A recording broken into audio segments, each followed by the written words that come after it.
ఆ నియోజకవర్గంలో ప్రత్యర్థులు పాతవారే కానీ పోటీ చేసే పార్టీలే వేరు.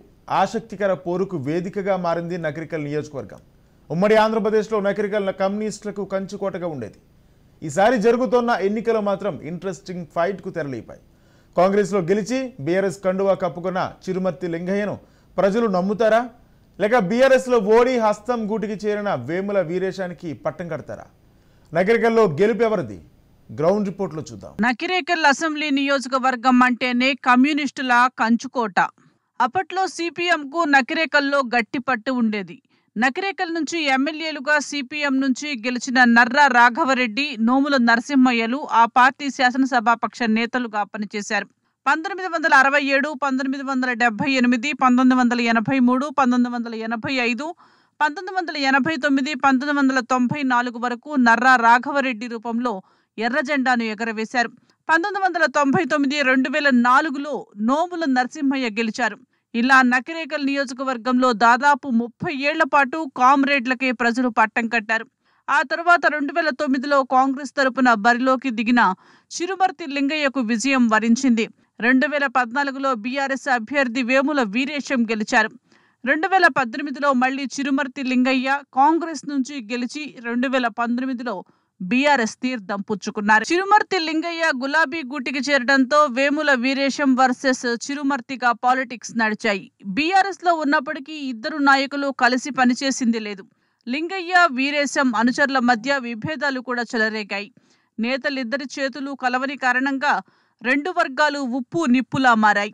అందులోనూ వేముల వీరేశానికి ప్రభుత్వం గన్మెన్లను తొలగించడంతో పార్టీల పట్ల తీవ్ర అసంతృప్తితో ఉండేవారు. కానీ సిట్టింగులకే టికెట్ ఇస్తానని కేసీఆర్ ప్రకటించడంతో ఇక తనకు అవకాశం రాదని గట్టిగా నమ్మిన వీరేశం హస్తంతో చేతులు కలిపారు. ఇప్పుడు కాంగ్రెస్ పార్టీ నుంచి నకిరేకల్ అభ్యర్థిగా బరిలో ఉన్నారు వేముల వీరే. ఇప్పటికే 2 సార్లు ఎమ్మెల్యేగా గెలిచిన చిరుమర్తి లింగయ్య తాను చేసిన అభివృద్ధే తనను గెలిపిస్తుందంటున్నారు. ఇప్పటికే ప్రచారంలో బిజీగా ఉన్న చిరుమర్తి కోమటిరెడ్డి బ్రదర్స్ పై సంచలన వ్యాఖ్యలు చేశారు. ఈ ఎన్నికల్లో వారికి ప్రజలు రాజకీయ సమాధి కడతారని విమర్శించారు. తనను హత్య చేసేందుకు కుట్ర చేస్తున్నారని ఆరోపించారు. నువ్వే తేడకుండా వేల కోట్లు ఉన్నావు, పేదోడు బతకాలన్నా. ఏ రోజు కూడా నా పేరు చెప్పి నేను ఎమ్మెల్యేకుంటే రాజశేఖర్ దగ్గర పేరు చెప్పుకుని, రోషన్ దగ్గర పేరు చెప్పుకుని, కిరణకుమార్ దగ్గర పేరు చెప్పుకుని పైరవులు చేసుకుని మీరు కదా, ఇరిగేషన్ ప్రాజెక్ట్ డబ్బులు తెచ్చుకుని మీరు కదా. నాకేమిచ్చారు మీరు? ఏమిచ్చారు నాకు? నేను ఏం చేసుకున్నా? ఇదా మీ నియతి?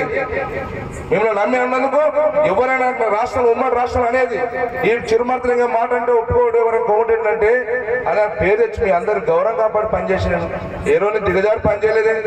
నాకే డబ్బులే ముఖ్యం కావాలనుకుంటే నేను ఆ రోజు వదిలిపెడితే కిరణ్ కుమార్ పిలిచిన పోతే నాకు 1000 కోట్లు సంపాదించుకుంటాను. కానీ ఆ పని చేయలే కదా, మీతో నడిచినా కదా. మీకు అలా కిరణ్ కుమార్ రెస్పెక్ట్ గౌరవం ఇవ్వకుండా నీ మంత్రి పదవి తీసి ఆదరేసినా కూడా నీకోసం కిరణ్ కుమార్ దగ్గర పోయి మాట్లాడినా కదా. నీకు ఫండ్స్ ఆయన నీ పై నల్గొండ ఫండ్స్ ఇచ్చిన కదా. ఇదా రాజకీయం మీరు చేసేది? నేను ప్రేమించి పని చేస్తే మీరు విషయం మనసులో పెట్టుకుని ఇదా చిల్లర రాజకీయాలు. రావణపేటలో నేను మొన్న రాత్రి పోతే నాతో అన్ని పనులు చేయించుకుంటారు. నేను ఆ డబ్బులు ఏమంటే నేను ఇయ్యనందుకు రాత్రి 12 గంటలకు నేను మునుగోడు పిలిపించుకుని 2 కోట్ల రూపాయలు బేరం చేసి, అంటే కోట్లతో డబ్బులతో నడుస్తాను పనిగా. డబ్బులు ఇచ్చినంత మాత్రానికి ప్రజలు ఓటేస్తుంటారా? నకిరేకల్లో చిరుమర్తిని ఎదుర్కోవాలంటే వీరేశం వల్లే అవుతుందని కాంగ్రెస్ భావించింది. ప్రభుత్వం పట్ల ప్రజలు చూపిస్తున్న వ్యతిరేకతే తనను గెలిపిస్తాయని వేముల వీరేశం విశ్వాసం వ్యక్తం చేస్తున్నారు. దేశంలో రాష్ట్రంలో ప్రజలంతా కాంగ్రెస్ను కోరుకుంటారు. ప్రజలంతా ఇక్కడ ఇందిరమ్మ రాజ్యం రావాలనుకుంటారు. ప్రజలంతా సోనియా గాంధీ 6 గ్యారెంటీలు అమలు చేసుకోవాలంటే ఖచ్చితంగా హస్తం గుర్తుకు ఓటేయాలనేటువంటి కాన్సెప్ట్తోనే ప్రజలంతా ఉన్నారు. ఒక్కొక్క ఇంటికి 35 సార్లు పోయేటువంటి ఒక కార్యక్రమాన్ని తీసుకోండి. ప్రజల్ని కన్విన్స్ చేయండి. ప్రజలకు 6 గ్యారెంటీస్ చెప్పండి. మహిళా సోదరుమణులుంటే కళ్యాణ లక్ష్మితో పాటుగా తులం బంగారం మన ఆడబిడ్డల పెళ్లిలకు రేపు కాంగ్రెస్ సోనియమ్మ రాజ్యం వస్తే తప్పకుండా ఇస్తుందని చెప్పేసి మీరందరూ వివరించండి. బస్సు ప్రయాణం ఫ్రీ, 500కి గ్యాస్ బండ, ఈరోజు అనేక కార్యక్రమాల్ని కాంగ్రెస్ పార్టీ ప్రవేశపెట్టింది. ప్రత్యర్థులు పాతవారే అయినా పోటీ చేసే వేదికలు మాత్రం మారాయి. ఇద్దరు అభ్యర్థుల్లో ఇప్పటికే 2 సార్లు చిరుమర్తి గెలవగా ఒకసారి వేముల వీరేశానికి పట్టం కట్టారు. మరి పార్టీలు మారినా వీరి తలరాతలు ఎలా ఉన్నాయో ఈ ఎన్నికలే తేల్చనున్నాయి.